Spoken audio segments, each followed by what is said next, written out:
కృష్ణగాడి వీర ప్రేమగాథ సినిమాతో తెలుగు ప్రేక్షకులకు పరిచయమైన హీరోయిన్ మెహరీన్ కౌర్ కెరీర్ ఆ సినిమా తర్వాత నెమ్మదిగానే సాగినప్పటికీ ఈ సంవత్సరం మాత్రం జెట్ స్పీడ్ అందుకుంది.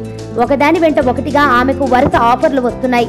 ప్రస్తుతం మెగా హీరో ధరమ్ తేజ్ సరసన జవాన్ సినిమాలో నటిస్తున్న ఆమె రవితేజతో రాజా ది గ్రేట్, శర్వానంద్ మారుతుల సినిమాలో, మంజుల డైరెక్షన్ లో సందీప్ కిషన్ చేయనున్న సినిమాలో అవకాశాలు దక్కించుకుని బిజీగా ఉంది.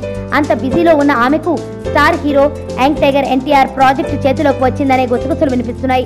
ప్రస్తుతం జైలవకుశతో ఎన్టీఆర్, పవన్ సినిమాతో త్రివిక్రమ్ బిజీగా ఉండగా వారిద్దరూ ఆయా ప్రాజెక్ట్ పూర్తయ్యాక కలిసి ఒక సినిమా చేస్తారని అంటున్నారు. ఈ ప్రాజెక్టులోనే మెహరీన్ ఛాన్స్ కొట్టేసిందని వినికిడి. అసలు ఎన్టీఆర్ త్రివిక్రమ్ కాంబోలోనే సరైన క్లారిటీ లేదు. అలాంటిది అందులో మెహరీన్ హీరోయిన్ గా కుదిరిందనడం కాస్త అతిశయోక్తిగానే ఉన్నా ఈ వార్తపై పూర్తి నిర్ధారణ వచ్చే వరకు వెయిట్ చేయాల్సిందే. నా పేరు ధనుష్ రిషి.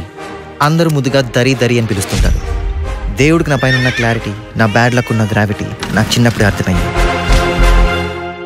నా లైఫ్లో లక్ ఫ్యాక్టర్ రాంగ్గా ఉండొచ్చు, కానీ లవ్ ఫ్యాక్టర్ మాత్రం చాలా స్ట్రాంగ్గా ఉంది. ఒక మనిషి చేయి చూసి తన జాతకం మొత్తం చెప్పేయగలను.